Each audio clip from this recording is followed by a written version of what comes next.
네, 5시의 뉴스 후 정치권 이야기 원룸에서 이어가겠습니다. 자, 오늘은 국민의힘 혁신위의 오신환 전 의원 그리고 민주당 김유정 전 의원 모셨습니다. 두 분 안녕하세요. 안녕하세요. 김 전 의원님 오늘 의상 색깔이 아주 상큼하십니다. 은행잎 같은 색깔로 한번 입어봤습니다. 네. 그런데 벌써 좀 겨울 된 것 같아요. 올 때 좀 네. 안 추우셨는지 모르겠고 네. 건강을 좀 유의하시길 바랍니다. 자, 이렇게 본격적인 겨울이 됐다는 건 이제 곧 초봄 총선도 곧이라는 의미인데 자, 첫 번째 주제 이렇게 정해봤습니다. 가장 큰 명예 회복입니다. 네, 조국 전 장관 이야기인데요. 진짜 좀 총선에 나오려는 건지 어제 양산까지 내려가서 문재인 전 대통령을 지금 나오고 있는데 만났고 이 평산 책방에서 직접 사인회도 가졌습니다.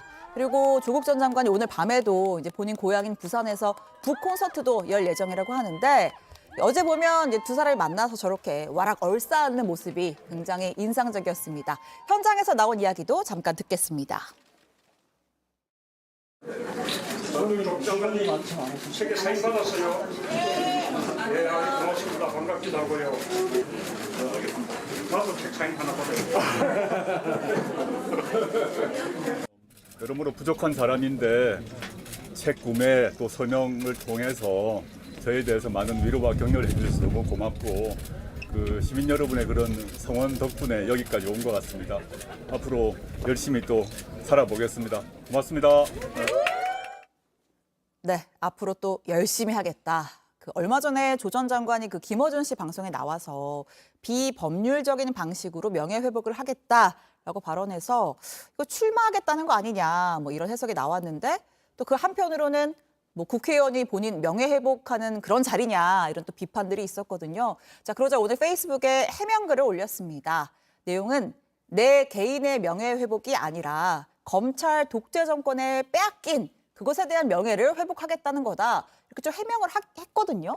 근데 뭐 앞뒤 내용을 좀 살펴보면 그게 결국은 본인의 총선 출마로 이루어진다. 결국은 나의 명예회복과 같이 가는 거다. 좀 이렇게 읽히기도 해서요.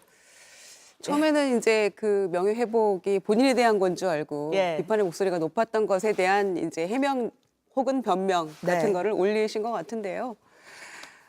피선거권이 있으니까 출마할 자유는 있습니다.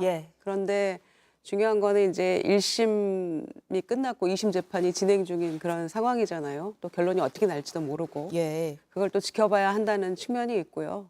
특히 뭐 대한민국 명예회복 이런 얘기 했는데 정권을 지금 이렇게 넘겨준 데에는 조국 전 장관 사태가 상당 부분 저는 원인 제공을 했다고 생각합니다. 아마 그렇게 생각하는 분들 많을 것이고요. 이제 그런 부분이 있는데 민주당으로 출마하는 건 사실상 좀 어려워 보입니다. 만약 출마 생각이 있다면 당에서도 상당히 부담스러울 거라고 생각하고요. 그래서 다수의 이제 의원들이 그런 그 부담스러움에 대하여 다양한 표현들을 하고 있던데요. 그래서 중요한 건 본인이 이제 결심을 하면 신당이 될 가능성이 높다고 보고요. 그러면은 뭐 지역구냐, 비례냐, 부산이냐, 광주냐 이런 얘기 다 나올 수 있는데 무소속이 아니라 신당이요.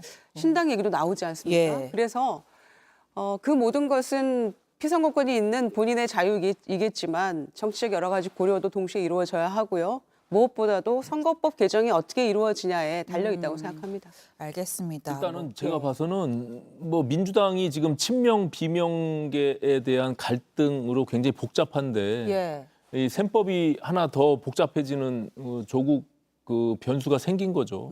그래서 이 큰 짐이 아닐 수가 없고요. 제가 봐서는 민주당의 고심도 있을 겁니다. 일단 문재인의 사람으로 굉장히 상징적인 조국 전 장관을 지금 현재의 당 분위기로 봐서는 민주당이 그것을 수용하기는 쉽지 않겠지만 그래도 그냥 내치기도 굉장히 부담스러운 측면이 있을 겁니다. 그래서 향후에 이제 저는 조국 전 장관이 이미 정치적 행보를 통해서 거의 출마를 기정사실화하고 지금 움직이고 있다 이렇게 보여지는데 어쨌든 우리가 조국의 강을 건넜다라고 주장하고 있는 민주당이 다시 거꾸로 과거로 회귀하는 듯한 모습을 통해서 과연 22대 총선에서 그것이 도움이 될 거냐 이런 전략적 판단을 분명히 하겠죠.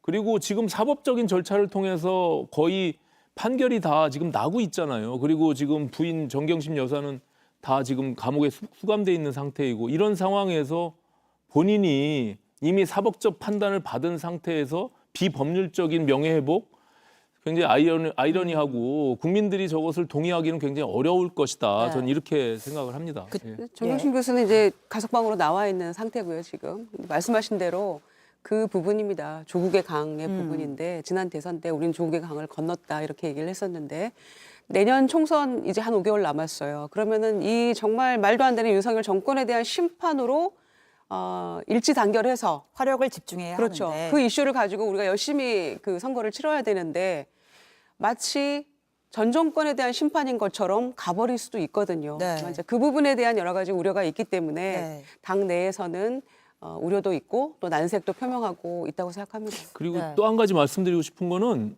그 검찰 독재 자꾸 얘기하는데요. 문재인 정부가 스스로 패착을 가질 수밖에 없었던 것은 그 문재인 정부 초기에 적폐청산을 한다고 하면서 검찰의 특수부를 과대하게 키워내고 그 속에서 사실은 윤석열, 한동훈이라는 인물이 커진 거 아닙니까? 예. 그거에 대한 책임과 반성은 전혀 없는 상태에서 지금 검찰 독재를 계속 그 86세대들이 갖고 있는 트라우마 속에서 지금까지도 부르짖는다는 것은 굉장히 넌센스예요. 저는 그래서 앞으로 민주당이 저 프레임에서 벗어나지 못하면 검찰 전체가 우리 공공의 적이다. 그리고 민주당의 적이다. 이런 식의 프레임은 이제 사라져야 된다고 저는 생각을 합니다. 두 분 말씀을 종합을 좀 해보니 물론 이제 피선거권이 있기 때문에 출마는 자유겠으나 민주당에서의 출마는 뭐 이렇게 쉽지는 않겠다. 뭐 그런 생각이 좀 듭니다.